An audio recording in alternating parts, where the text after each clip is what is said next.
자, 국제일 아나운서와 토크로 대장정을 떠나봅니다. 국토대장정, 안녕하세요. 국제일입니다.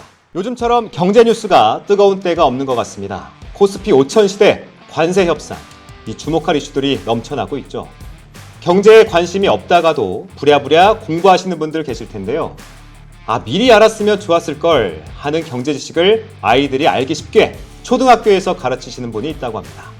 호칭도 무지 많으신데요. 도라지 나라 대통령, 어린이 경제 동화 작가, 또 유튜브 세금 내는 아이들 운영자이시기도 합니다. 옥효진 선생님을 자리에 모셨습니다. 선생님 반갑습니다. 네, 반갑습니다. 네, 선생님 반갑습니다. 먼저 선생님 자기소개를 부탁드리겠습니다. 네, 반갑습니다. 저는 초등학교에서 아이들 가르치고 있는 초등교사 옥효진이라고 합니다. 반갑습니다. 네, 선생님 이 교실이 하나의 국가처럼 운영된다고 들었어요. 뭐 화폐, 세금, 직업까지 있다고 하던데 언제부터 이렇게 학생들한테 가르치기 시작했습니까?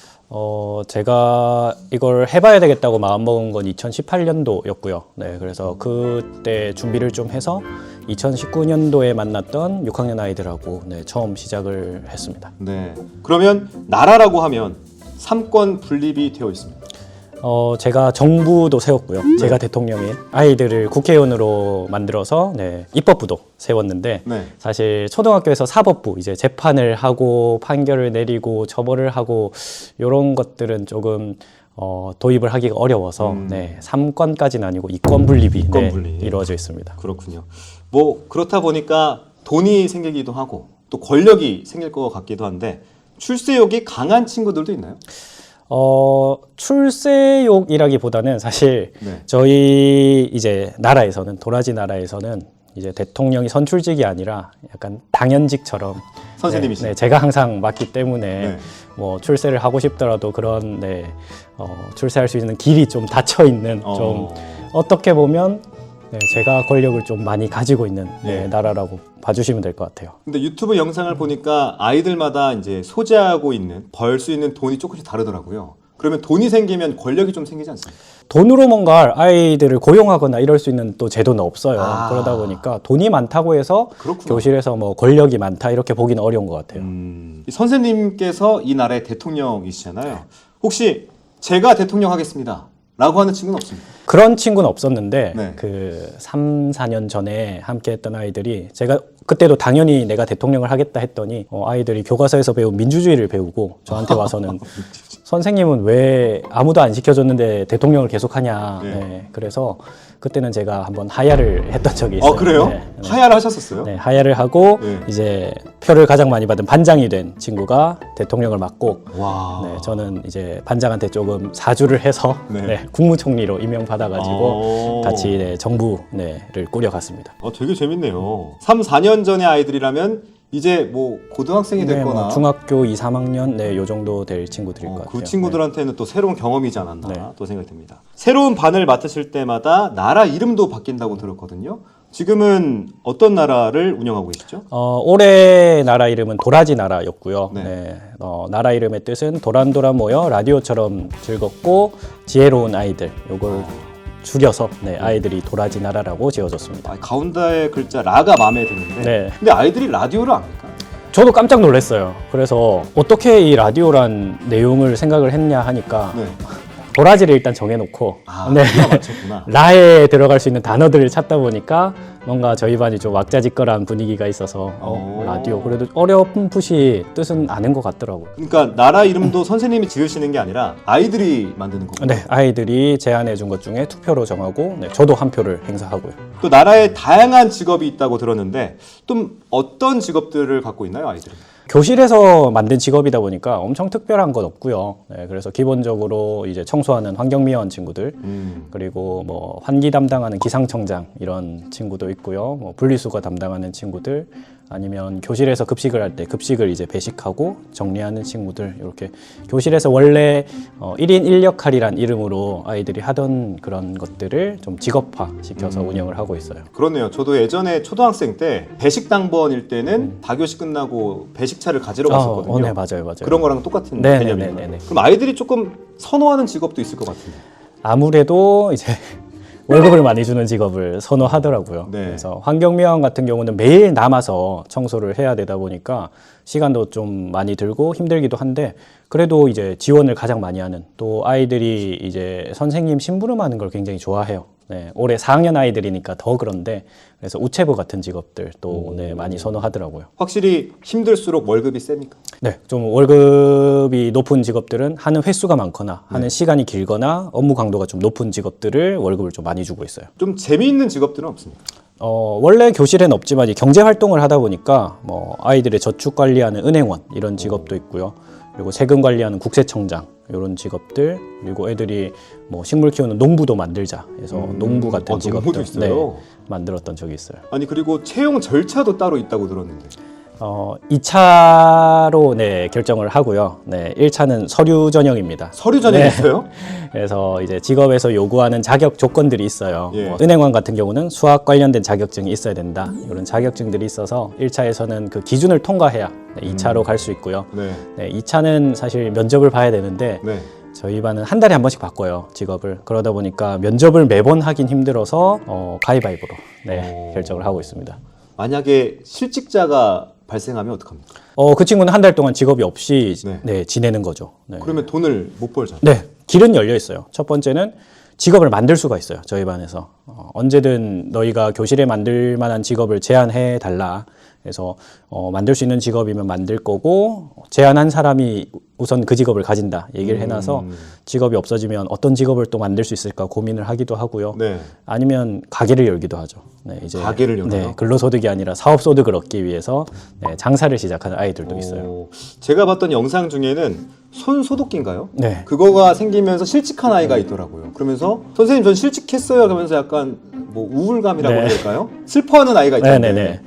원래 제가 방역요원인데 이상한 손소독제랑 그 열재는 거 그 나쁜 기계가 나와가지고 제 직업을 잃었습니다. 야, 방금 이렇게 말하니까 내가 나 조세포 지금 생각하니까 내 직업이 왜 없어졌어? 진짜 실직한 것 같은 상실감을 느끼더라고요. 아이들이? 네네. 그래서 그 친구 같은 경우는 집에 가서도 힘들어 했는지 그날 저녁에 그 친구 어머니께서 연락이 전화가 오셔가지고 왔어요. 네. 우리 애가 학교에서 실직을 하고 왔는데 힘들어하고 있는 모습 보니까 웃겨 죽겠다. 네, 이렇게 말씀해 주시더라고요. 그렇군요. 그럼 최근에 새로운 직업이 생긴 것도 있습니까? 이제 하반기로 갈수록 실직이 좀 늘어나요. 왜냐하면 하반기로 갈수록? 네, 왜요? 아이들이 이제 숙련도가 올라가면 한 4명 하던 직업을 제가 2명이나 3명 이렇게 줄이기 때문에 이것도 사회의 일부분이다. 네. 그래서 아이들이 제가 뭘 자꾸 깜빡깜빡하니까 대통령 비서를 만들자 해가지고 오. 네, 그런 직업을 제안해 주기도 하고 또 아까 말씀드린 농부도 우리 반 이름이 도라지 나라잖아요. 네. 그래서 아이들한테 우리 반에 필요한 물건이 뭐가 있을까 했더니 도라지 꽃을 하나 화분을 갖다 놔야 되겠대요. 아, 귀엽다. 그래서, 네, 그게 들어오면서 또 예. 아까 말씀드린 농부라는 직업을 아이들이 제안해줘서 또 생겨난 거고요. 아이들이 이렇게 일을 하면서 월급을 받을 텐데 월급은 어떻게 사용하나요?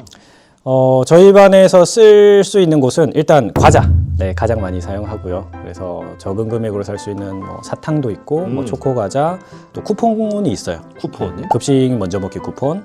네, 저희 반 독서 시간에 이제 숙제를 할 수 있는 자습 시간 자유 이용권 이런 쿠폰들. 큰 금액을 쓰는 거는 선생님과 나들이, 자리 구매, 네, 그리고 뭐 경매에 참여하기 위한 뭐 자본금 이렇게 네, 사용을 하고 있습니다. 아니 저는 이 선생님과 데이트하기 이게 있다는 게 좀 놀라웠거든요. 실제로 많이 구매합니까? 구매하라고 만들어 놓은 건데 네. 엄청 많지는 않아요. 네, 워낙 좀 고가이기도 하고 네. 또 아이들이 저보다 바빠요. 네, 그래서 마치고 시간을 내기 어려워서 못 쓰는 아이들도 있긴 하더라고요. 그래도 매년 한 2명, 3명 정도씩은 네, 구매를 하고 있습니다. 쿠폰을 구매하면 선생님께서 맛있는 음식을 사주는 겁니까? 네, 그렇죠. 교실에서 배달을 시켜 먹기도 하고 아니면 이제 근처에 있는 식당에 가서 네, 사 먹기도 하고요. 이렇게 한 국가를 교실로 옮겨놨다 보니까 사회의 모습을 교실에서 자연스럽게 볼 수 있을 것 같은데 선생님께서 느끼셨던 다양한 일화들이 있을 것 같아요. 에피소드가 있다면 어떤 게 있을까요?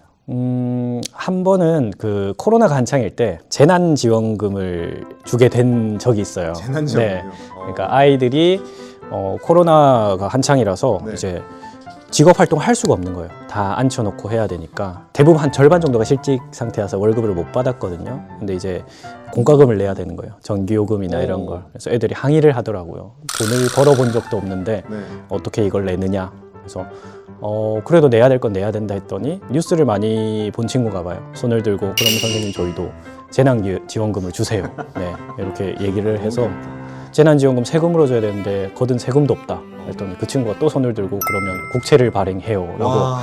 얘기를 하더라고요. 네, 그 친구는 확실히 좀 뉴스에 관심이 많았던 친구인 것 같아요. 네, 그래서 뉴스 그 국채를 발행을 해서 예. 네, 나눠주기로 결정을 하고 예. 얼마를 나눠줄까, 누구한테 나눠줄까를 의논을 했거든요. 예.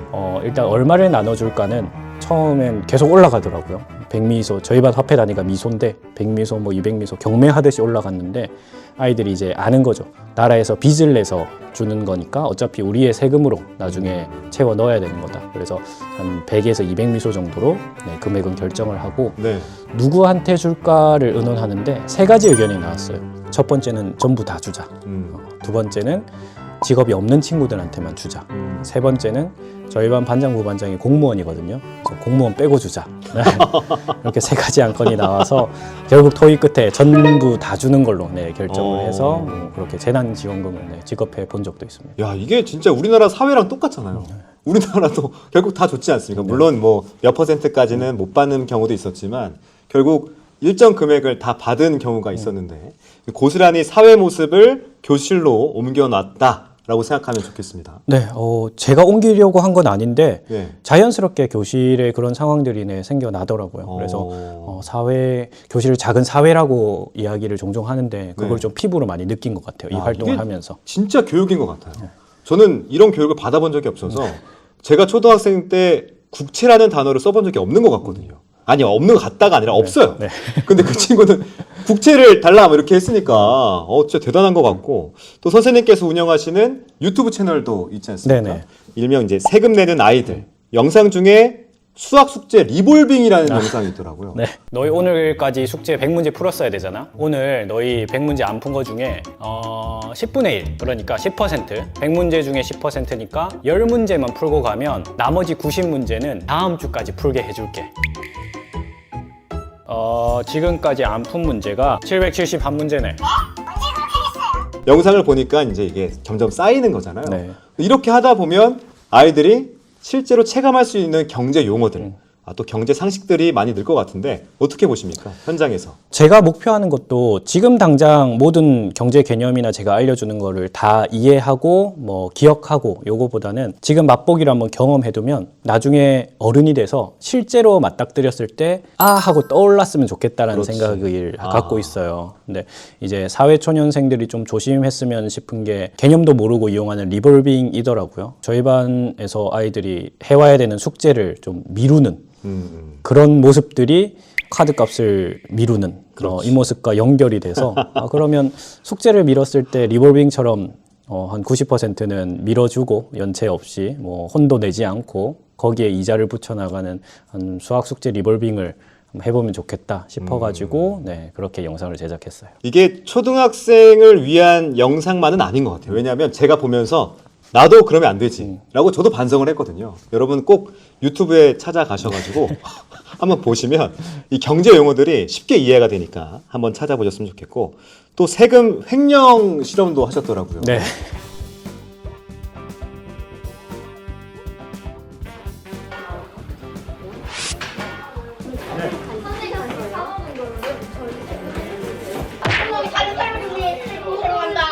저희 반은 이제 월급을 받을 때 원천징수를 해요. 네, 소득세를 이제 미리 걷고 나눠주기 때문에 네. 세금을 걷고 있고 또 그 세금을 교실에 필요한 물건들을 사거나 이런 데 사용을 하고 있죠. 근데 시간이 지나면 애들이 세금에 관심이 없어지더라고요. 어차피 미리 떼서 알아서 가져가는 가져가니까. 거고 뭐 사용도 어떻게 하고 있겠지 막연히 생각하고는 어디에 쓰는지 얼마가 쓰이는지 관심이 없어서 네. 거기에 좀 경각심을 주고 싶단 마음으로 제가 이제 좀 횡령을 하셨군요. 네, 나쁜 짓을 했죠. 네. 그래서 과자를 사 먹고 예. 네, 애들이 그걸 알게 됐을 때 바른 소리들을 하더라고요. 왜 세금으로 선생님의 간식을 사 먹냐? 아무리 대통령이라도 이렇게 자기 마음대로 세금을 써서는 안 된다라고 얘기를 해서 네. 이제 아이들한테 혼이 좀 났고, 네, 그러고 나니까 그 뒤로는 좀 세금이 줄었다 싶으면 관심 갖는 아이들이 생기더라고요. 네. 그래서 그거를 제가 그냥 말로 얘들아 세금에 관심 좀 가져 했으면 그렇지는 않았을 텐데 그렇지. 경험을 해보니까 네, 어떻게 보면 되었다라고 표현을 하죠. 네, 되어 보니까 아 이거 관심을 가져야 되겠구나. 네, 이렇게 생각하게 된 것 같아요. 근데 이게 경제 이해도를 높이기 위해서 시작된 건데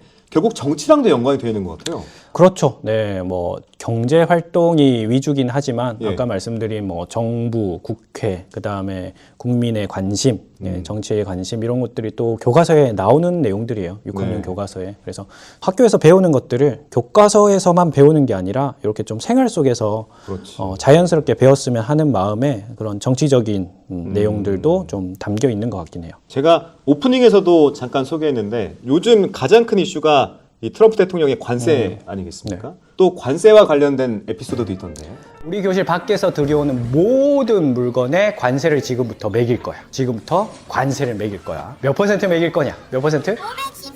그 정도 아니야. 1000% 매길 거야. 지금부터. 1000%의 관세를 너무 하신 거 네. 아닙니까? 사실 실제 현실의 관세의 역할과는 조금은 차이가 있는데요. 그렇죠. 저희 반에서의 관세의 역할은 이제 이런 설정이죠. 저희 도라지 나라, 바깥은 외국, 네, 해외이기 때문에 해외에서 들여오는 물건에는 관세를 붙이겠다라고 제가 설명을 한 건데 왜 그러냐면 도라지 나라 안에 이제 경제를 보호하기 위해서였어요. 네. 네, 만약에 외부에서 과자를 마음껏 가져올 수 있게 되면 교실 안에서 과자를 안 사 먹겠죠. 그렇죠. 네, 그러면 교실에서의 활동도 위축이 될 거고 교실에 있는 가게들도 망하게 될 거기 때문에 교실 밖에서 들여오는 그러니까 외국에서 들여오는 물건엔 무조건 1000%의 관세를 매기겠다. 그래서 사실 들여오지 말라는 거예요. 그렇죠. 네, 그러니까 못 들여온다죠. 네, 바깥에 있는 과자 먹을 거는 교실에 들고 와서는 안 된다.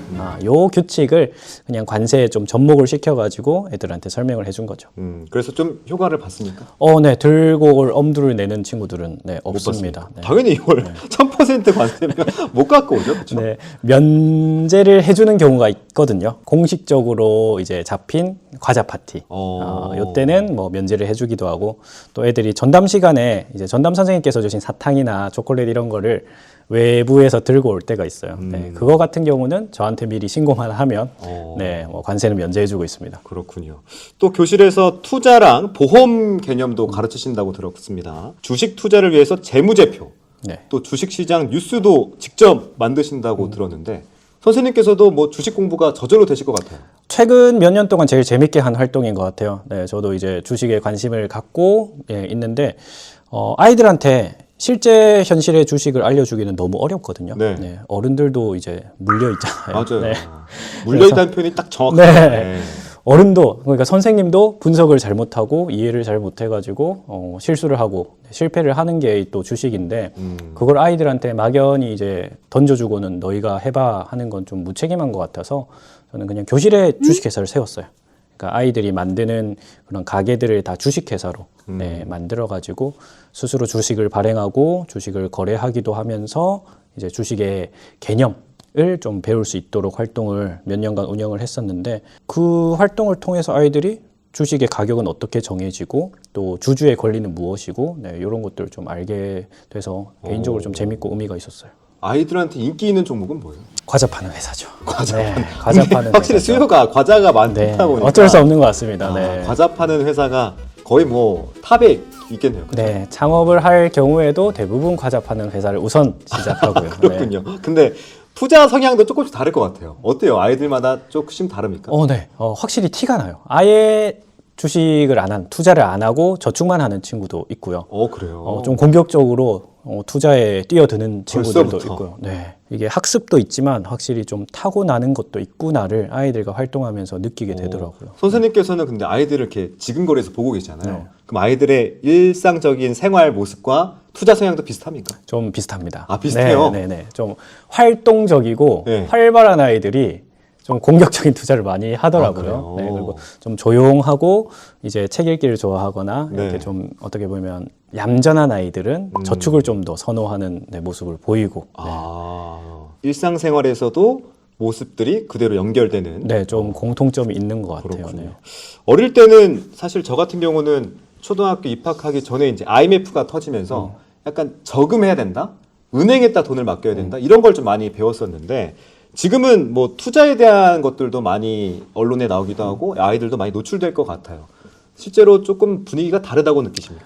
투자에 대해서 제가 어릴 때를 생각하면 확실히 저보다는 많이 접하고 어디선가 이제 주워 듣거나 하는 친구들이 많은 것 같아요. 특히 인터넷을 좀 많이 하는 네. 남학생들 위주로 주식이나 뭐 코인 얘기를 하는 친구들도 있고요. 그래요? 그러니까 뭐 한다기보다 어디서 들은 거예요. 뭐 코인을 하면 뭐 돈을 번다더라 뭐 이런 얘기를 어렴풋이 듣고 오는데 그게 어설프게 듣는 게 저는 굉장히 위험하다고 생각을 그러니까요. 해요. 그래서 정확하게 배울 수 있게 해주기 위해서 저도 교실에 주식회사를 세워서 운영을 하고 한 거고, 그런 투자 활동 가기 전에 저는 무조건 이제 스스로 돈을 벌고 그다음에 저축하는 습관을 무조건 먼저 형성한 다음에 그렇지. 투자 활동을 시작을 해요. 그래서 네. 그게 형성이 안 되면 투자 활동을 시작 안 할 생각도 저는 갖고 있거든요. 네. 그래서 이런 단계를 좀 밟아가면서 뒷순위로 투자를 배워야 되는 건 맞는데 네. 먼저 배워야 되는 건 아니라고 저는 생각을 해요. 사실 어릴 때 뭐 중고등학교 때도 투자, 주식 이런 얘기들은 좀 금기시했던 분위기였거든요. 제가 어렸을 때는. 네네.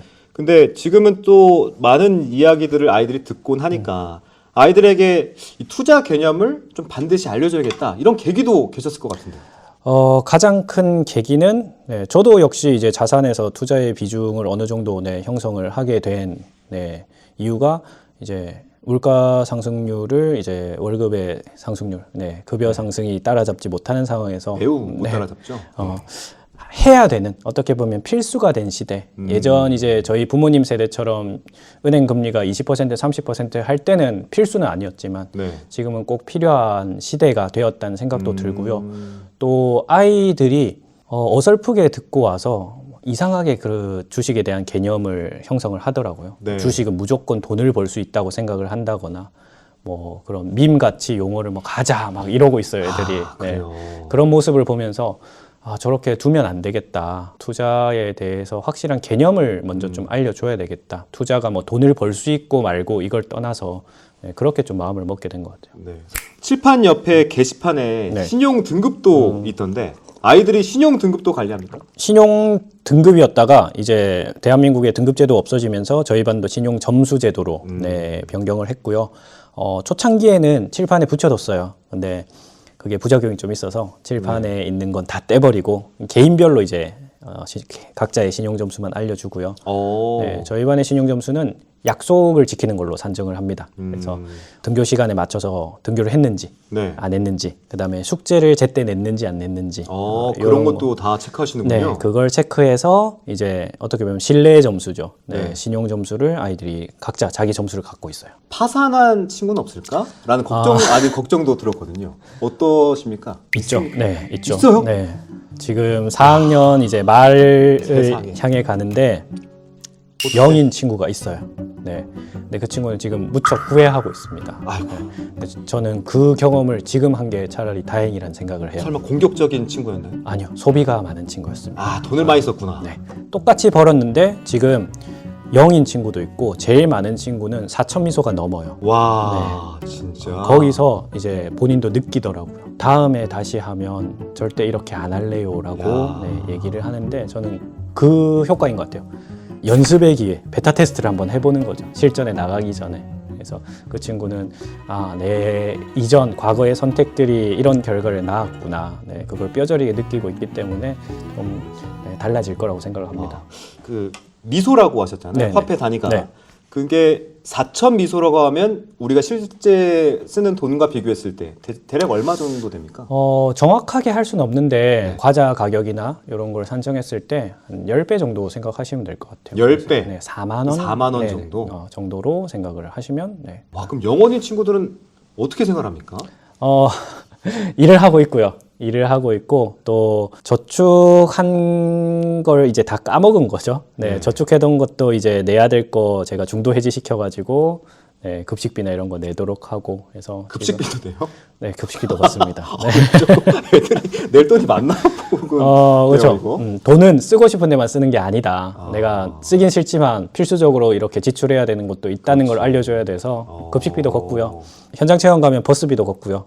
네, 여러 개 걷고 있습니다. 그렇기 때문에 선생님께서 이렇게 경제 교육을 좀 더 신경 쓰시고 또 집중하시는 것 같은데 경제 교육으로 아이들에게 꼭 가르치고 싶은 어떠한 정의나 개념이 있으실 것 같아요.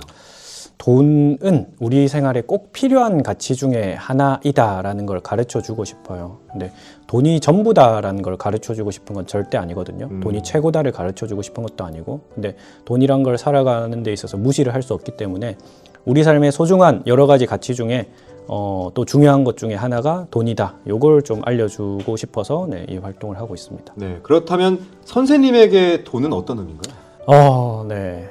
중요하죠. 중요하고 내가 하고 싶은 걸 할 수 있게 해주는 것 같아요. 돈은. 그러니까 돈이 부족하고 이럴 경우에는 하기 싫은 것도 해야 되거든요.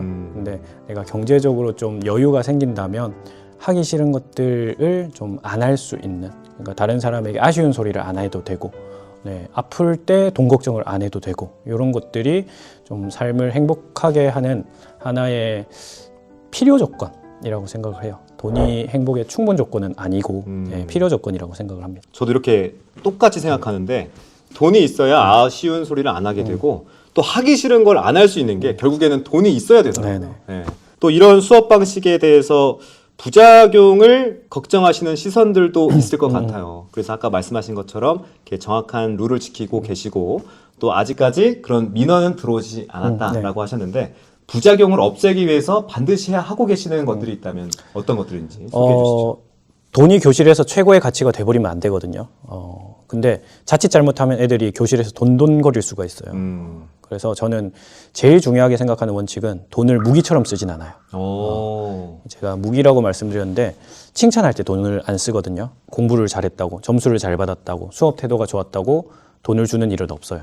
네, 그게 첫 번째고 네. 또 잘못된 일을 했을 때 벌의 용도로도 돈을 안 써요. 그러니까 벌금을 걷는다든가 이렇게 하면 애들이 죄책감이 줄어들거든요. 그러니까 내가 잘못한 거에 대해서 벌금 냈으니까 난 좀 대가를 치렀어라고 생각하면서 그렇게 죄책감이 줄어드는, 돈 내면 그냥 뭐 떠들어도 되고 뛰어도 되네 이렇게 또 생각을 해버릴 수도 있고 해서 그 두 가지를 가장 좀 경계를 하고 생활 속에서 돈을 배우는 건 맞지만 생활의 모든 영역이 돈이 될 필요는 없다. 네, 그래서 돈과 관련된 아이들이 돈 벌 수 있는 이런 활동 영역은 확실하게 좀 제한을 시켜두는 그 원칙이 가장 필요한 것 같아요. 야, 굉장히 좋은 말씀이시고 아이들이 선생님과 수업하면서 많은 깨우침을 일상생활 속에서도 배울 수 있겠다라는 생각이 들면서 좀 부럽다라는 생각도 듭니다. 자, 아이들에게 돈보다 더 중요한 가치를 가르치고자 한다면 그 가치는 뭔지도 소개해 주시면 좋을 것 같아요. 너무 많은 것 같아요. 제가 아이들하고 밸런스 게임도 해보거든요. 네. 그러니까 직업을 네가 갖는데 돈이 이만큼이고 이만큼이면 뭘 고를래?로 시작을 해서 그리고 이건 돈을 더 많이 주지만 시간이 좀 적은 거 이렇게 비교를 하나씩 해봐요. 그리고 위험한데 돈을 많이 주는 일, 네. 안전하지만 또 돈을 좀 적게 주는 일, 돈을 많이 주지만 내가 싫어하는 일, 돈을 좀 적게 주지만 내가 좋아서 즐겁게 할 수 있는 일, 이렇게 물어보거든요. 네. 그게 직업을 선택할 때도 있어서 돈도 물론 중요한 선택 기준 중에 하나지만 뭐 보람, 그다음에 적성, 뭐 내가 느끼는 재미, 그리고 뭐 안전한지, 그리고 뭐 여유는 있는 직업인지 이런 것들을 좀 골고루 했으면 좋겠어서 어떤 특정 가치를 딱 알려준다기보다는 네. 다양한 가치들을 좀 균형 있게 바라볼 수 있도록 만들고 싶어요. 마지막으로 아이들에게 어떤 선생님으로 기억되면 좋고 싶으신지 마지막으로 여쭙겠습니다. 선생님이 되고 얼마 안 돼서는 좋은 선생님으로 기억되고 싶다라는 생각을 많이 했거든요. 근데 시간이 지나면 지날수록 나쁜 선생님으로 기억되진 않았으면 좋겠다라는 생각을 많이 해요. 그러니까 저도 사람이다 보니까 저도 모르게 아이들한테 좀 상처가 되는 말이나 행동이나 이런 걸 할 수도 있겠다는 생각이 들어서 그걸 더 경계하는 것 같아요. 뭔가를 더 해주고 더 잘해주기보다는 상처를 준 사람은 기억을 못하지만 받은 사람은 지나가는 말 한마디였는데도 평생 기억에 남을 수도 있거든요. 네. 그래서 조금 그걸 경계를 하고 있어서 좋은 선생님으로 기억이 되면 좋겠지만 네. 그게 안 되더라도 나쁜 선생님으로는 기억되지 않았으면 하는 생각을 갖고 아이들 만나고 있습니다. 네. 선생님께서 2018년부터 이 수업을 진행하셨다고 하셨죠? 네, 18년에 준비해서 19년부터. 네. 자, 2019년부터니까 이제 한 7년 정도 네. 된 건데 지금은 저는 씨앗을 뿌렸다고 생각하고 네. 이 씨앗들이 나중에 커서 성인이 됐을 때 또 저희처럼 뭐 30대가 되었을 때 아이들이 선생님한테 엄청 고마워할 거예요. 그래주면 좋을 것 저는 같습니다. 무조건 좋은 선생님으로 기억될 것 같고 내가 옥효진 선생님 덕분에 이런 경제 지식을 쌓을 수 있었어 라고 느낄 것 같아서 너무너무 부럽습니다. 그 아이들. 감사합니다. 네. 자, 지금까지 세금은 왜 내는지, 또 투자는 어떻게 하는 건지, 살아가는데 꼭 필요한 경제 지식을 아이들에게 가르치시는 옥효진 선생님과 함께 이야기를 나눠봤습니다. 선생님, 귀한 시간 내주셔서 진심으로 고맙습니다. 감사합니다.